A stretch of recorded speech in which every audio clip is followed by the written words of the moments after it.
Welcome, everybody. My name is Ann Dolan, and today we're going to discuss a topic that is really near to my heart, and that is math. I struggled with math myself. I can remember in fourth grade trying to do long division and just thinking, oh, this is terrible. I'm never going to learn this. My parents ended up getting me a tutor, and thankfully things got better, but it wasn't easy going in the beginning. So the thing is about math that there's lots of strategies we can use these days that can make a profound difference in how kids understand math from the early grades.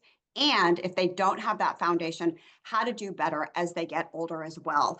And so our topic today is Mastering Math, Methods to Reduce Anxiety, Study Smarter, and Earn Better Grades. And I'm lucky to have an expert in the house with me.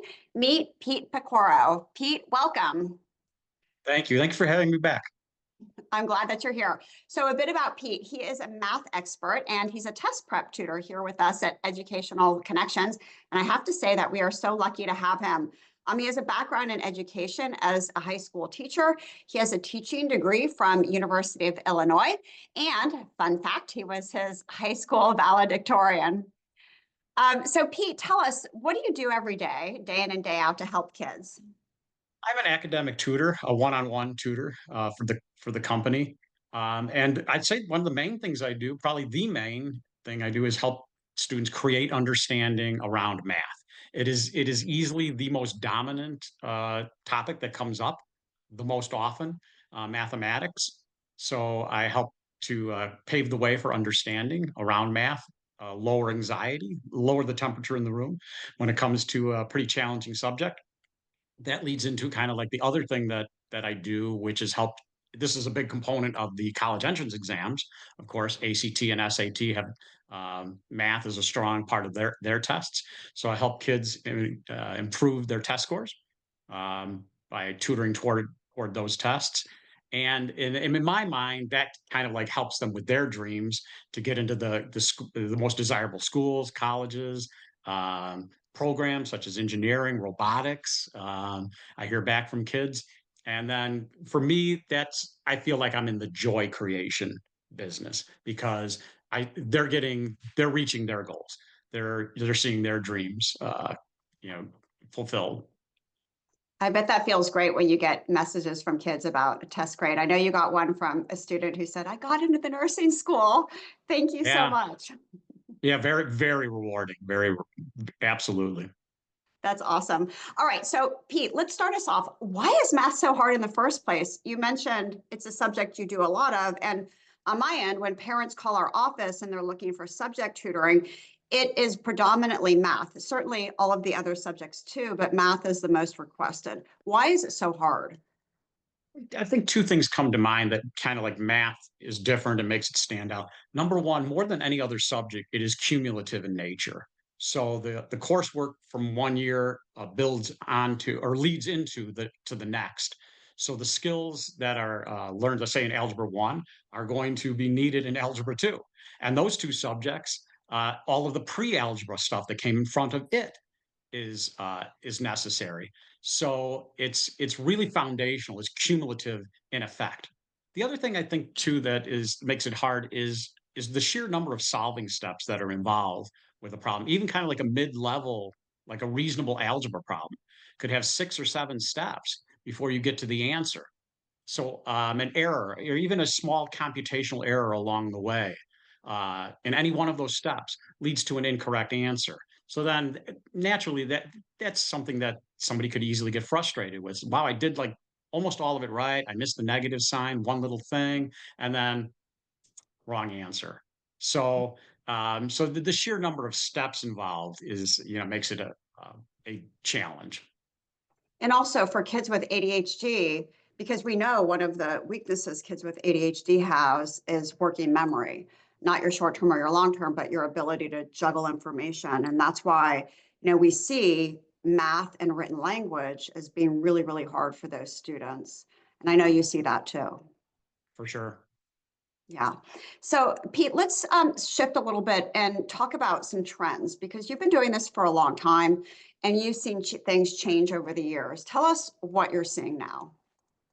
I see a few things stand out. Probably the biggest by far is just the overall steep decline in fundamental skills, the basic operations, addition, subtraction, multiplication, taking square roots, mental math, like all of these like basic fundamentals are in steep decline. It's not an opinion either. I mean, just today we were reading an article about from the NAEP. That's the nation's report card, and they point to the fact that it just seems to keep going down every year. It's not even stabilizing. It's going down. So the basic skills are in steep decline. The other trend is technology. The calculator is a go-to. It's built in. It's built right into your phone, for example. It's a go-to. It's an immediate. We gravitate toward that. So these are some of the big trends, that are kind of happening right now and are ongoing. For sure, and it's easy for kids, we used to teach, when I was a teacher, I taught a lot of estimating. What do you think the answer could be? Or what is this number about? Or, even if you're a parent at the store, this box of cereal and this milk, about how much that would that be? But kids, to your point, Pete, it's like, boom, I'm going to go to the calculator instead of thinking through that. And that's a form Right, of number sense too. So right. The I'm mental math. certainly yeah, it is a basic skill for sure. All right, now we also have a lot of kids using online math problems. Tell us the effect of that. I think this becomes a passive experience, Anne, when kind of like the program is kind of like presented this way in a screen, where they've made the drawing for you. The calculator's built into that graphic right there. So it kind of becomes a more passive experience instead of developing the mental math that we were just talking about. The programs kind of serve to, diminish that. Yeah, whereas before in a book, we would have said, okay, now let's sketch this out. We'll talk about that in a second, the visualization, but now it's, like you said, it's just part of a lot of online math programs. And furthermore, many of the apps, it used to be the apps, you could take a picture of the problem and it would give you the answer, but now they're so evolved, they do different things. What's going on? Absolutely. Yeah, absolutely. The calculator, which we kind of just touched on briefly, is kind of like being the go-to. Now, this is on calculator on steroids, where we take a picture. The app shows you all of the solving steps, provides the answer, and does all of the work. I mean, so can you imagine that? But that's where we're at. I mean, and that can be used in a good way. It could be used as a diagnostic tool. Like if you were really trying to do it, hey, I'm going to try and do it on my own. I reach a stuck point and then turn to the application and it's like, oh yeah, that's now I see it. But I think more often than not, the dominant trend is we're copying what the app did, turning that in. And something that occurred to me yesterday was thinking about this AI, artificial's in the word. I mean, that means like not real. I mean, in terms of like, do you really know it? I think that's very telling that's there. So these apps, they do it all. So And it's it, it, it's it definitely speaks Yeah, for sure. And it speaks to the fact that a lot of kids we see, sometimes it's confusing. Well, they do their homework and they get a good homework grade. yeah. Why are the test and quiz grades so poor? The take home grades are good, but the ones that they have Yeah. to actually do in class, they're not so hot. And it's not always the reason, but sometimes this can have an effect. We have to acknowledge that it is a dominant trend. I mean, it just is. So Yeah. I hear you. All right. So also, one of the things we see is kids struggling with word problems. What's yeah. happening here? Yeah, this is something that's underestimated. I mean, we think about math as kind of like, well, that's not a reading thing. I have a class for that, for English or literature. But reading seeps into every subject. And it's a big part of math too. Many of these problems or our understanding is verbal in nature. So there's a literacy aspect to it. And then this is also in decline from the report card that I mentioned earlier. The reading skills are in decline as well. So that really affects one's ability to interpret a story problem. Just the other day, I had a student. It was just a basic problem, like a can of paint will paint this many gallons, or can stain this much of a fence. And then right at the end, it's like, how many gallons we required to paint the fence twice? Like that is, I missed that. The student told me, I missed that word. It's like that's the glossing over. That's the the details. So reading counts for a lot when it comes to math as well as computation. And I know we're going to get into that in just a moment, those word problems, because they can be pesky. But all this to say is it's easy to see why math is hard for a lot of kids and why many of the things that we see on a daily basis, AI is creating a disconnect between the work that kids do and then the grades that they get on tests. So let's talk about ways that parents and us as professionals can help kids.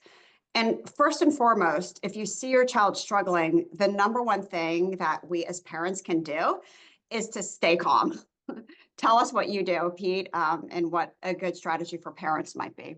Yeah, absolutely. I always try and look at any situation with a student where I'm tutoring is like stay neutral to it because you're the adult. They're looking to you, and I feel like I'm a role model. We as educators are role models. So, so if you can stay calm around that and or at least neutral, it really helps to help help turn things around.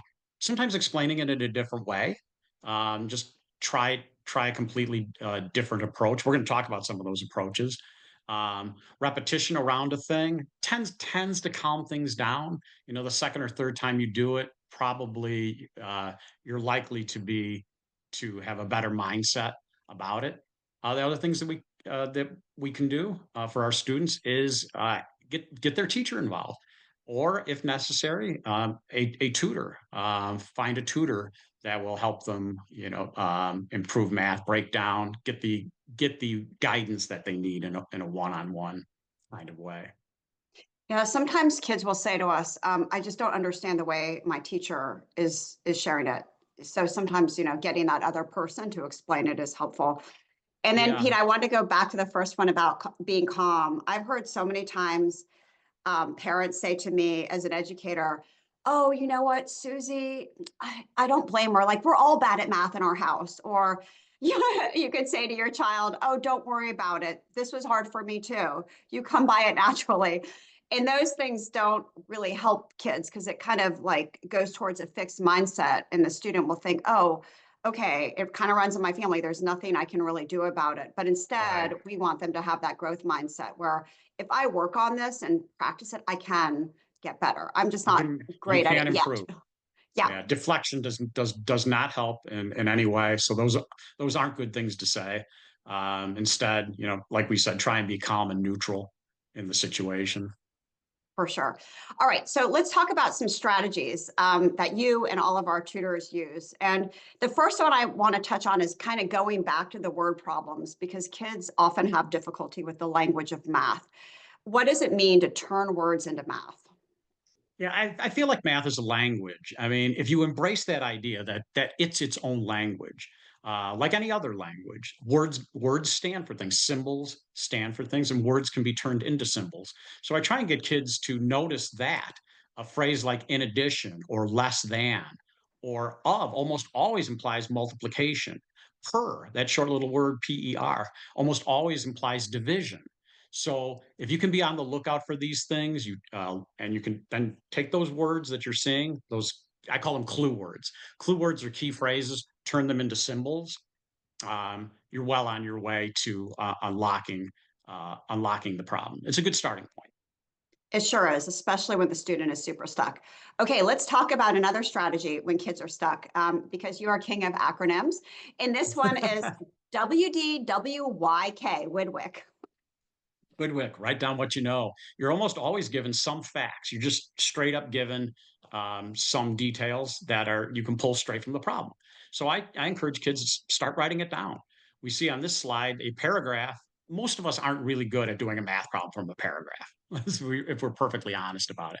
But if you start to jot down the facts, like on the other side, purchase price 13,400, DP down payment, come up with your own abbreviations. But you're turning you write down what you know. You've been given these details, these pieces of information. Put it in a kind of like a understandable way. There's less information, or there's the same information just being shown in a completely different way. Everything on that side is saying the same thing as the paragraph. just in a more understandable way. This is what I call, Widwick, write down what you know. I really love this strategy because so often when kids are upset or they're stressed or they're super stuck, their brain just goes to, I can't do this. This is too hard. And they start to shut down. But you can get them in a different mindset if you say, actually, I bet you do know some stuff. Write down what Yeah. you know. And that kind of can get them over the hump. Another strategy, another acronym, Pete, is MNV. How does this one work? Make math visual. I mean, math, probably more than any other subject, or more than most anyway, is it can really be helpful to approach it from a visual nature. Frequently, it's about shapes, um, it, or um, or making a list or a graph. Graph is visual. And again, on this side, we're just basically trying to sort out the idea on this problem of like what sets or subsets have things in common or not in common. But look at all of those words, all of those statements in question 16. Um, if you make it with these circles and circles inside of circles, it's much easier to see what's in common, what's not in common. That is the power of visual aid, a graphic presentation. Make math visual, draw a shape, a list, a chart, a graph to really see the problem, to see the true nature of what it requires. Very powerful. Is this an SAT or an ACT problem, by the way? This one is an ACT problem, actually. But make math visual applies to all problems. Look It for sure ways of does. kind of like, yeah, of putting it. Give yourself a picture. I agree. I think all these strategies are really vital in helping kids that do get to that point of frustration.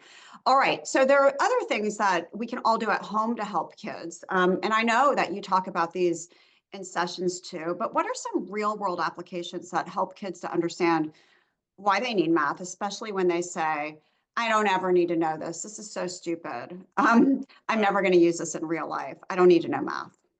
Right. Yeah, such a good question. I think one of the things that comes to mind is anything that has to do with money tends to be a good opportunity to build your mental muscle, your brain, your math muscles when you are calculating the tip on a check, when there's a discount at a store with a coupon or something like that. I used to say with my own kids, we go in the store, "Hey, Dad, it's 30% off," and then I would tell them, "You do know that means it's 70% on."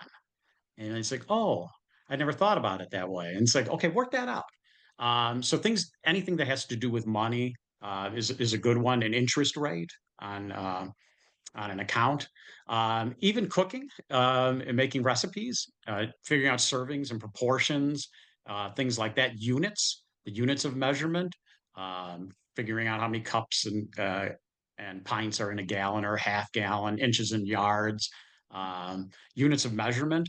So these kind of like everyday things. The more you do that, the more you look for the opportunity to implement it. You're building your math muscles, your brain muscles, and it really does help. It really does help with the mental math, the foundations. I absolutely agree with that for sure. All right, so guided practice. There's a lot of research on how to teach kids math, and it shows that guided practice is really, really helpful for kids. What is it, and why does it work? So some of those strategies we were just talking about, Widwick, make math visual, um, it can really be brought to bear in when you're working with a coach or tutor one on one. I'm the guide, or your tutor is your guide. So it to have somebody show you kind of like how do we attack this problem? What would you do when you look at it? What's your first inclination? And then have I'll show you. It's like, here's what I'm thinking. We're thought partners. Let's embrace this together. Math is such a subject that where you need a mentor. You need a good guide to look at all of those solving steps together. We're a team. And then when after doing a good amount of work as partners, as thought partners, then I'll have students say, you go off on your own, you try and implement your solo, go independent, take what you've learned, what you've practiced, the mistakes you've made, make mistakes, learn from the mistakes, go Mhm. solo, try it on Yeah. your own, see what you can do. But it's one of those subjects you absolutely need a good teacher, a good voice. to help you unlock the difficulties. I agree with you, Pete. I know when I was a teacher, I would do that a lot. I would think out loud and have kids watch me go through Yeah. the steps, and that was helpful. It's almost like we are the math Sherpas, guiding Yeah. kids along the way and then saying, okay, Right. we did this one together. You try the first step of this next one, Right. and let's talk about it together. Yes, guided practice is really, really important. All right. So if kids are struggling, what are things that parents should look for to know, all right, maybe this is just an issue that they're going to get over next week, or, you know what, maybe I should do something about it. Yeah, a great question. I think whenever the frustration becomes vocalized, I call it vocalized frustration, where it's where some of these there's the outbursts. It's I can't do this. Is this is terrible. Deflection is another one. Blaming others. It's like everybody's doing badly in the class. It's the teacher's terrible. We're all failing. I'm no good at this. Um, those types of things. Like we're shifting blame and vocalized frustration is really we really need to get on it. Then that's a warning, that's a red flag on things.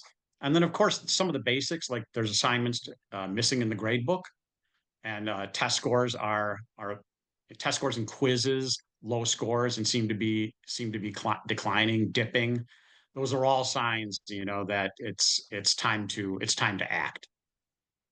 You're right. I'd say in math more than any other subject, it's really what you're looking for is low quiz and test grades, things that kids have to do independently in class where they don't have any help. Yeah. That's Oh, always a right. tough one, right? Yeah, I'd like to add here too about the early intervention, since we talked about and we know math is cumulative in nature. The next course, Algebra 1 leads to Algebra 2, which leads to pre-calc, only underscores the idea that you want to nip it in the bud early, because of the deficits and gaps are not going to fix themselves, and they're only going to deepen as you go on to the next course and the next course.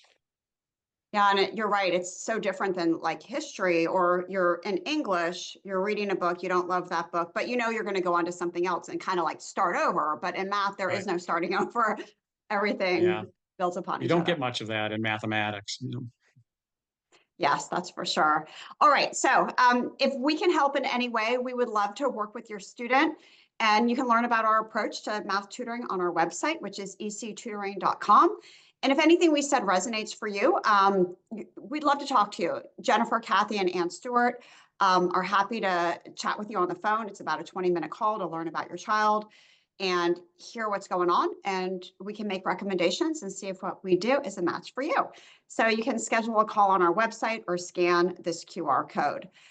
Pete, one thing I forgot to mention is that, many parents think that when you work with somebody, it needs to be in person, like the tutor sitting next to the child, but that's not necessarily true. Can you talk a little bit about lesson space and why kids can benefit from that type of approach, But which is different from Zoom? um, Yeah, absolutely. It's one of the great things about technology is these programs can be very interactive.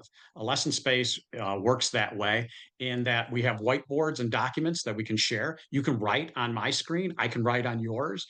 You can show me the steps, and we can correct and review as we go. It becomes interactive. You're not just a passive. You're just not a passive absorber. You're involved. The tools help us make you be involved.